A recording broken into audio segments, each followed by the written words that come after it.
Located just 1 hour northwest of Puerto Vallarta, the small surfer town of Sayulita is, in short, a breath of fresh air.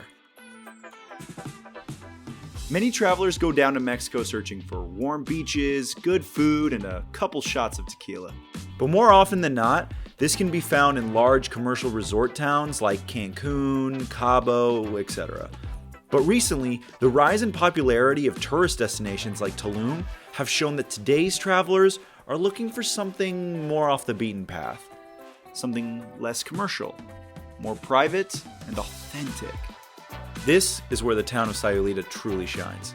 Never in my life have I felt more at home than I did in Sayulita. After just a few days, Sayulita and its residents truly make you feel at home.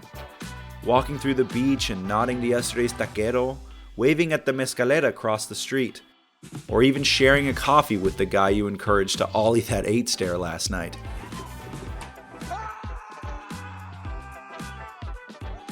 See, Sayulita really is a small town. With residents barely reaching 2,300, the words surfer town really do it justice.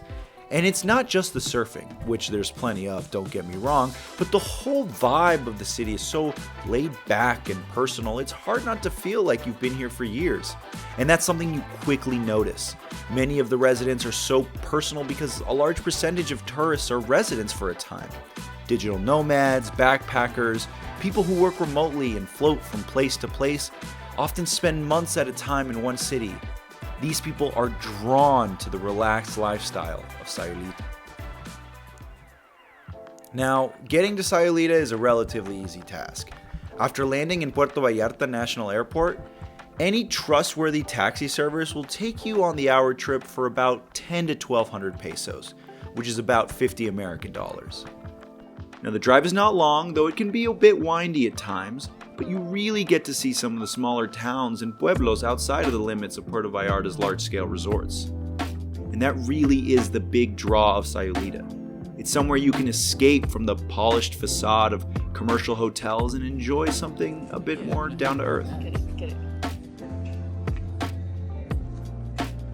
Now, for our 3 to 4 day trip, we scheduled an Airbnb just a street over from the city center in town, and it was magnificent.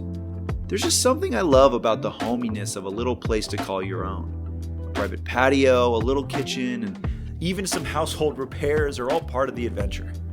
And in the end, I think Sayulita really does a great job creating a feeling of hominess because its places are small. They're Airbnbs, cool hostels, and even the actual hotels are small and cozy. Activities in Sayulita range from horseback riding to whale watching and of course surfing. But after all, this is a food channel, so let's dive right in and talk about Sayulita's culinary scene. First, you have to know that Sayulita is located in the Mexican state of Nayarit, but Puerto Vallarta is located in Jalisco. Now, why does this matter? Well, you may have heard of birria tacos, who are just running through the American culinary scene right now. And its birthplace is in the state of Jalisco. So truly a border town, Sayulita looks after its neighboring state and specializes in birria tacos. Now, one of our daily staples this trip was this awesome little spot right in front of the bank. It was packed with people as we walked by on our first day, and by the end, it ended up serving a light and healthy snack between shots of mezcal, which we'll get to later. But these birria tacos were so greasy and tasty, you could imagine how great they sat after a long night out. But let's talk about the first restaurant we visited, Sayulita, El Itecate. Self-proclaimed Los Tacos Más Chidos de Sayulita, which translates to the coolest tacos of Sayulita, it certainly is a hard place to resist. Recommended to us by our Airbnb host, El Itecate was a perfect place to start. Its simple menu is enhanced by its open kitchen, which not only enchants you to stick around for a bit, but encourages you to sit down and relax with a spicy marg.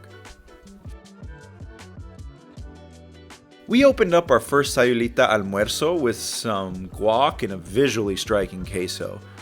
Being so close to the ocean, I had to indulge, so I got 3 tacos, 1 ribeye, 1 carnitas, and 1 marlin. I'd never tried marlin before, and I was warned that it could be a bit strong on the fishy flavor. But I found that this taco was wonderfully balanced by the smokiness of the charcoal.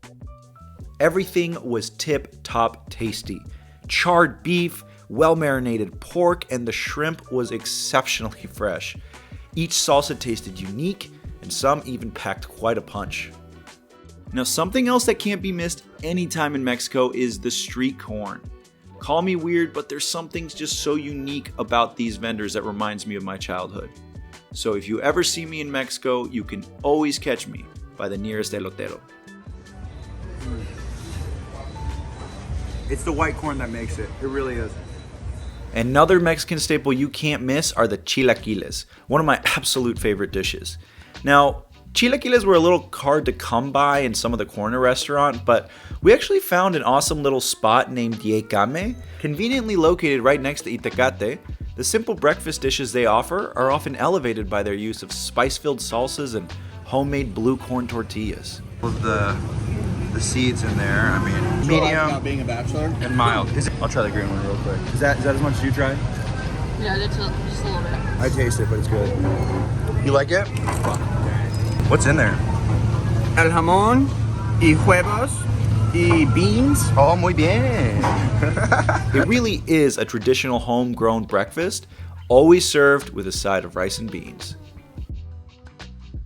But if you're looking for something more classy, you are in a coastal town, so you should definitely go and get mariscos.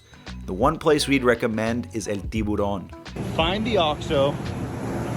Go down. And there it is. This hidden little gem is a trendy, aesthetically gorgeous, and incredibly delicious spot.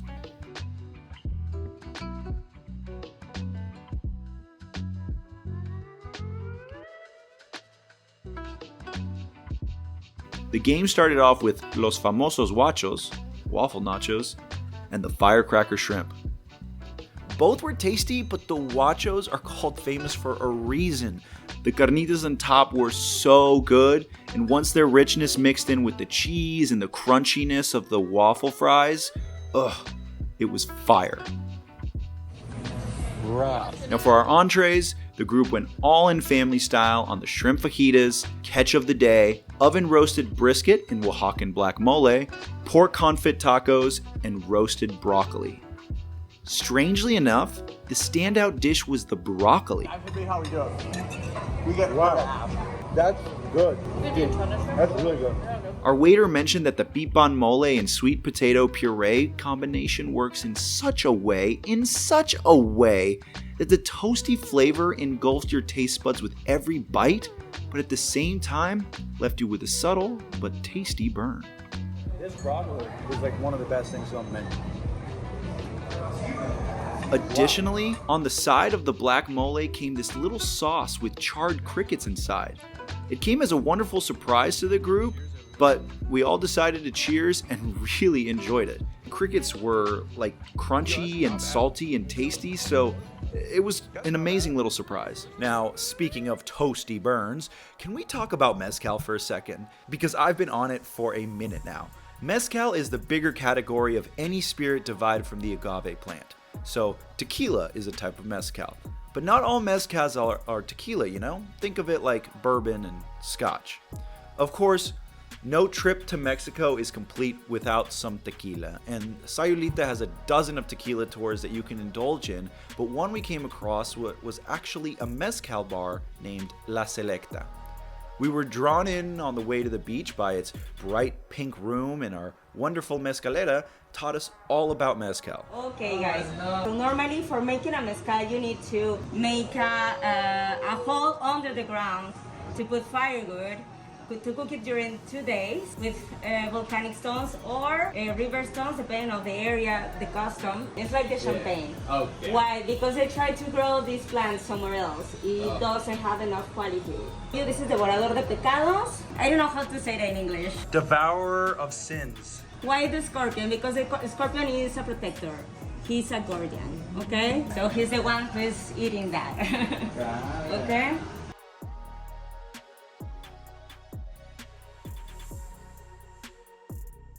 Team, we got like 36 hours to finish this bottle between the four of us.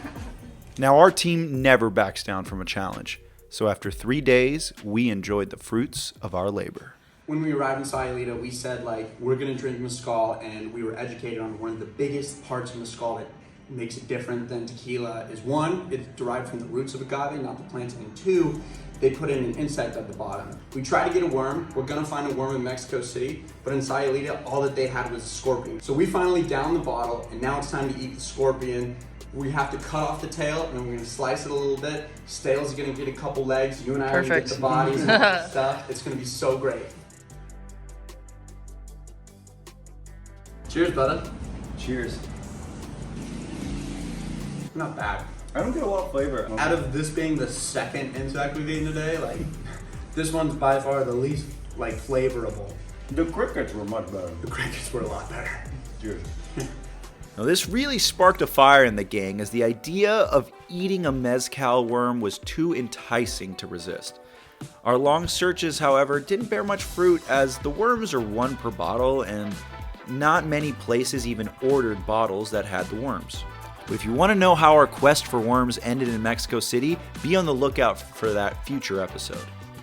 Nightlife in Sayulita is filled with fun vendors and street entertainment. Many bars have salsa dancing, and I've heard there's even a club, although it was closed down when we were there. But no night is complete without the famous nightcap taco. These 1 to 2 a.m. beauties are just what you need after a night of drinking. And for us, it was a couple of tacos over at Tacos Toño. Not only does this place open and close late, but it was filled to the brim with delicious options. They cook right in front of you, and I ended up getting the suadero and adobada taco. Suadero is an incredibly tasty treat as its thin beef is fried and chopped up. The greasiness and the smooth texture just go down so well on a belly full of mezcal.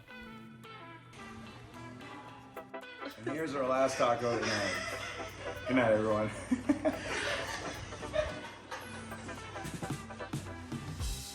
And I mean, what more can you want? Good food, great people, dank waves, and friendship hiding around every corner.